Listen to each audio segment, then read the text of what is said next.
This governance period introduces a whole brand new concept to Algorand governance. It's called xGov, and we're going to walk you through what it is and how it works on today's Frugal BC.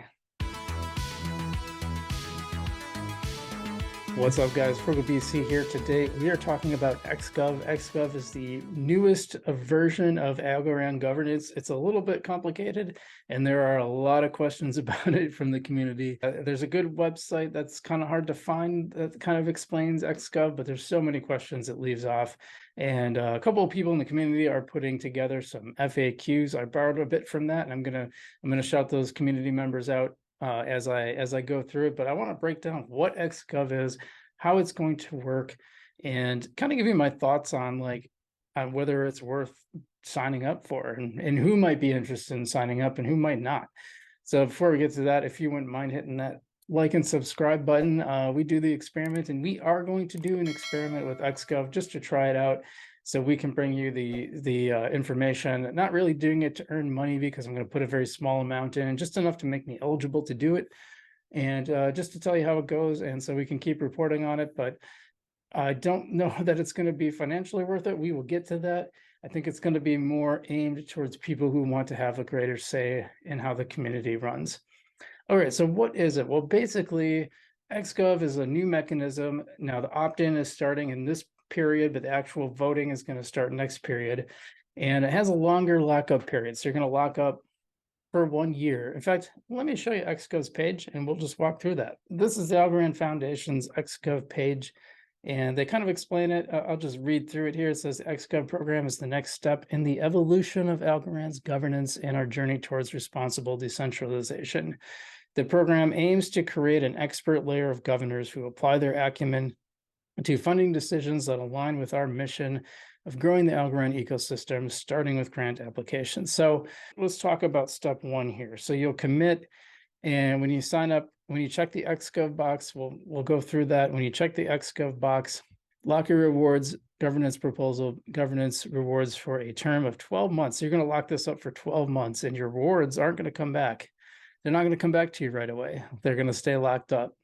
This is really important to recognize too. If you opt in this period, the next period, starting the next period, your rewards will be locked into xGov, and then you'll have a chance to vote on what will be, at least in the beginning, grant applications. This is supposed to evolve to other things, but right now, that's the point of xGov, is that you will have a say over these various proposals, these grant applications.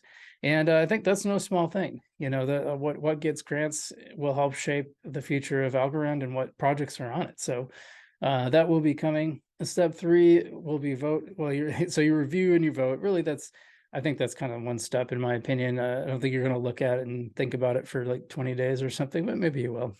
But to me, you know, you're going to look at the grants, you're going to make your vote. And then at the end of the term, you'll receive your deposit plus your share of leftover term pool. So, you know, like I said, I don't think it's going to be a huge moneymaker. Now, I want to go back to something they say here. They say this creates an expert layer of governors. There's nothing about this process that ensures that you are any kind of expert whatsoever. It might show that you're the type of person who maybe thinks more long-term or is more invested in the ecosystem. That's fair. I don't know that really makes you an expert exactly, but that's the way they're wording it anyway. So I think that's interesting. Now that leaves a lot of questions. You know, one of the things people are like, well, what happens if I want to put more money in the next time? You actually can. What happens is that, like, when that amount, if I put 10 algo in, in say this period, a year from now, or a year from when the xGov period starts, I'll get the rewards for that 10. But if I put more in, say the second quarter of governance, then that amount will come back to me a year from then. So it's like when you start it, that's when you put it in, and lock it in, that period starts your 1 year, and then you get the rewards after that. Now, there are no additional xGov rewards. So just to be clear about that. You'll still vote on the regular governance proposals, plus now you'll have to vote on the xGov stuff as well. So important to keep that in mind. A lot of people, that was one question a lot of people have. And of course, you have to fulfill all your xGov duties to be eligible, just like you have to do all your regular governance stuff to be eligible for xGov. Yeah, just to be clear, like, no, the proposals aren't starting now. Only thing that's starting is for you to say, yeah, I want to be in on this. There won't be any xGov proposals this time. It'll come next time. What's happening is the proposals are coming through a GitHub thing. I never really used GitHub much, so I don't know what the exact term is, but it comes through GitHub, and then the actual proposals, when you vote on it, will come through finance. Just, oh yeah, and algo is 1-to-1, one algo for one vote. There's no weighting involved. I think that was something that was discussed. Have a couple people that worked on xGov coming on the show next week, so keep an eye out for that probably later in the week if we can get it done. Let's actually check out one of these here. All right, so here's period 7, and I will tell you, I was not going to even commit anything, but I'm just going to commit like 10 algo just so I can show you. We could probably have a whole nother discussion on committing. And what you'll see, you can do algos or you can do LPs, and definitely not doing LPs anymore. I've learned my lesson there.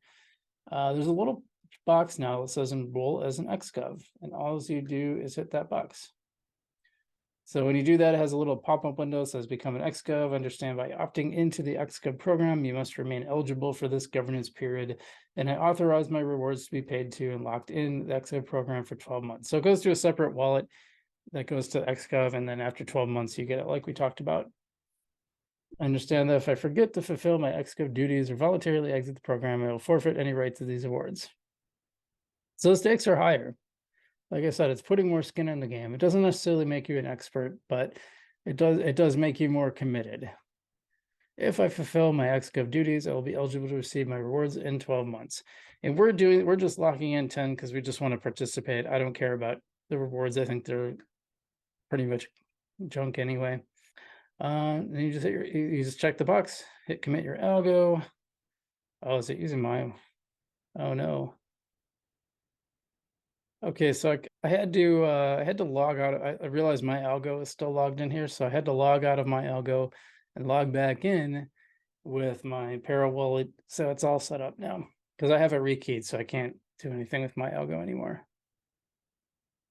So now it's asking me on Para. Okay, and that's it. We are eligible, as you can see now. Obviously, I put in a very small amount, so I'm not going to have a lot of sway here. And that is one concern I think people have expressed about xGov all along, is that, and it was something I said earlier too, it's like, if you're a giant whale, you have way more say in what grants go to what places than anyone else does. So does it become just something where people are, because it is one algo to one vote. I know I know a weighting system had been discussed, but it doesn't appear to be the case. That didn't go through for whatever reason. I wasn't following. It was there was some really long and drawn out discussions about this. You can see more about this. I'll have a link to this Twitter FAQ thread because I think there's some really good stuff, and will be more if you check out Average Zen, all one word, on Twitter. So at Average Zen on Twitter, you'll be able to check him out. He and Adri, whose handle is, she's with the foundation, her handle is non-fungible AB. Check both of them out. They're really knee deep in this governance stuff. And so Average Zen, I think it's like Governor Zen is his title, but that's the handle is Average Zen. They got a great thread. I took a lot of stuff from there, and I worked with him to make sure I had my facts straight here on xGov. There's probably still stuff to think about, but yeah, I know he was heavily involved in this, as was, and Adri is, like, for the foundation, is very involved in this, and this is what they're doing. They're making sure that, they wanted to make sure how this works and have it. They really put in a lot of work to make sure this is set up right now. I still think, because of one algo to one vote with no kind of weighting or no limit, and if there had been maybe some kind of limit on how much you could put in, it would mean that voting could be perhaps a little more equitable, because right now I see a scenario where a handful of whales can kind of shape what they want to see. And let's be honest, a lot of the exchanges are participating in governance, and I assume they can participate. I don't see any mechanism to prevent them from participating in this. So they could literally shape the Algorand. A handful of big companies that own exchanges could shape, the future of Algorand, really, the future of these grant funding proposals. And it's a criticism I had of governance all along. I don't think it should be like one wallet, but I could see like maybe a minimum and a maximum for amount you can commit. So, what it comes down to is, well, should you do this or not? I think if it's a purely financial decision, I say no. I don't see this. You're not really getting much more in return. I don't think any. This says there's no additional xGov rewards, and I don't see the benefit. If you want to stake, honestly, you should probably go to another coin. There's a lot of, you can get 20% on like on your Cosmos without doing anything. Or HBAR and Hashgraph, the Hashgraph or Hashpack wallet, excuse me, you can get like 6.5%. Again, you don't have to do anything. There's no lockup. It's just put it in and earn, right? And that's what Algorand used to be, and I kind of miss that. The other side of it, I should mention also that Folks Finance has already updated their platform for xGov and apparently did that quite early, so they are ready to go. One major change over there: no more early claim. So I've been told. Right now, you can do an early claim and actually get algo from it. You won't be able to do that under the new platform. But now the other side of this is like, well, what if you really are interested in participating in the Algorand ecosystem? Then you might want to sign up for this. This might be worth it. What I think it comes down to, it definitely is not a financial move. It's more of I want to participate in this ecosystem move. And that's totally fine. That's up to each one of you to decide, not me. Now, me personally, I probably wouldn't have anything to do with this if it weren't for my channel. I just don't see it as being worth my time, or frankly really that interesting. But maybe I'll be wrong. Maybe some of these grants that come through, maybe I do really care about voting on them. We'll see. But my thing is, I generally come towards this as from an investor standpoint. Now, Governor Zen, he says that he wants to do this in order to make sure that there's no crazy proposals that make it through. And I can see that perspective too. But I see this, I think I see my assets like Algorand and other stuff a little more dispassionately than other people. I try not to fall in love with them, because that's usually when you make pretty big investing mistakes, is when you get too attached to any one of these coins or any one investment. You guys know from watching my channel that my views on governance have soured in general over the periods. We're on period 7 now, and I think I kind of lost interest around period 3, 4. It is what it is. You guys decide for yourself. Like I said, I'm working on setting up some interviews with Governor Zen and Adrian to come on and talk about xGov in more detail. I still think there's a lot of questions out there that people have, and I applaud the work that they're doing on it. They're putting in a lot of time, and especially Governor Zen, like, this is not his job. He's just doing this because he cares so much about this. So very cool. And yeah, I think that's all I got for you this week. Let me know what you think about the new xGov proposals. If you have any questions, let me know. I might end up directing you to that Twitter thread as well, but I will answer anything I can ask, or even ask on your behalf, perhaps. And any questions, by the way, we got John Woods coming on Monday at 10 a.m. Central Time. I'm not sure what it is in Dublin time where he is. But you can tune on that. I have a lot of questions for him, especially on ISO 20022. I really want to, that's the thing I'm most excited about getting answers to, because I've been waiting to have someone on that I can talk about the technical part of that. So anyway, like I said, comments below, like and subscribe if you don't mind. You just have to press it gently, you don't have to smash it. And as always, I'm Frugal BC. Stay safe out there, not your keys, not your crypto, and get a ledger for the maximum security. And as always, I will see you in the future.